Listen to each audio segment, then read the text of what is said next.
8.1 जो पहला सवाल है, आप लोगों के पास है बुक? 8.1 में लिखा हुआ है any numerical value describing a characteristic of a sample is called. ठीक है। अच्छा देखो, दो चीजें होती हैं, एक चीज कहलाती है आपकी पॉपुलेशन और एक चीज कहलाती है आपका सैंपल। मिसाल के तौर पर एक क्लास है, उस क्लास में 40 स्टूडेंट्स हैं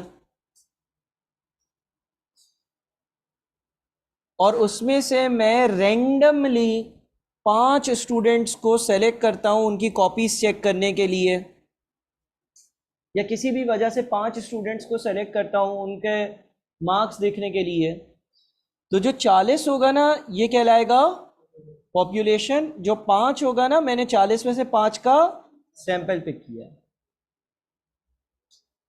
अगर लेट से 100 मार्क्स का टेस्ट लिया था, इन 40 बच्चों ने वो टेस्ट दिया और इनके एवरेज मार्क्स जो है ना वो 100 में से 80 आए, तो ये किससे रिप्रेजेंट हो गए? लेटर म्यू से। अगर इनके मार्क्स की स्टैंडर्ड डिविएशन 5 थी तो वो किससे रिप्रेजेंट होगी? सिग्मा से। अगर मैंने 40 में से 5 स्टूडेंट्स पिक किए, उन 5 स्टूडेंट्स के एवरेज मार्क्स 78 बने तो वो एक्स बार से रिप्रेजेंट होंगे।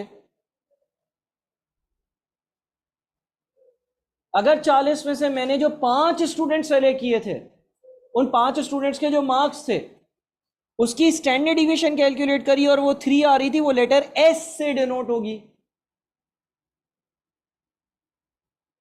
देखो, एक तो 40 स्टूडेंट्स है ना, 40 स्टूडेंट के मार्क्स की लिस्ट थी, उनकी मीन कैलकुलेट करी, म्यू से डिनोट होगी। 40 स्टूडेंट्स थे, उन 40 मार्क्स की स्टैंडर्ड डिविएशन कैलकुलेट करी, लेटर सिग्मा से डिनोट होगी। 40 में से 5 स्टूडेंट्स मैंने पिक करे, उन 5 स्टूडेंट्स के एवरेज मार्क्स 78 आ रहे थे, एक्स बार से डिनोट होंगे। उन 5 स्टूडेंट्स की स्टैंडर्ड डिविएशन 3 आ रही थी, एस से डिनोट होगी।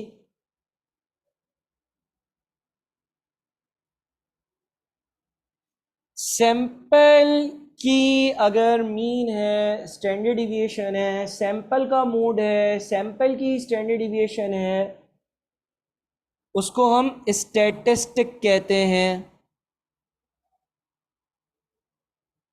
पॉपुलेशन की मीन है, पॉपुलेशन की स्टैंडर्ड डिविएशन है, पॉपुलेशन का मोड है, मीडियन है, उसको हम पैरामीटर कहते हैं।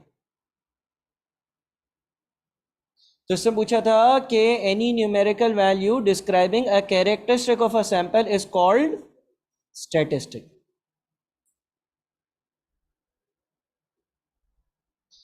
8.2 if each observation is decreased bye 2, x की हर वैल्यू में से मैं 2 माइनस कर दूं, the mean of new set of observations will decrease by 2। अगर आप सारी वैल्यूज में से 2 माइनस करोगे तो मीन में भी 2 की कमी आएगी, प्लस माइनस वाली properties. 8.3 if each observation is increased by 5, the mean of new set of observations will increase by 5। अगर आप हर इंडिविजुअल वैल्यू में 5 ऐड करोगे तो मीन भी 5 से ज्यादा होगी। 8.4 if each observation is multiplied by 5, the mean of new set of observations will increase by 5 times। अगर आप हर वैल्यू को 5 से मल्टीप्लाई करते हो तो मीन भी 5 टाइम्स हो जाती है। 8.5 if each observation is divided by 10, the mean of new set of observations will decrease by 10 times। Mean भी जो है वो 10 टाइम्स से डिवाइड हो जाएगी।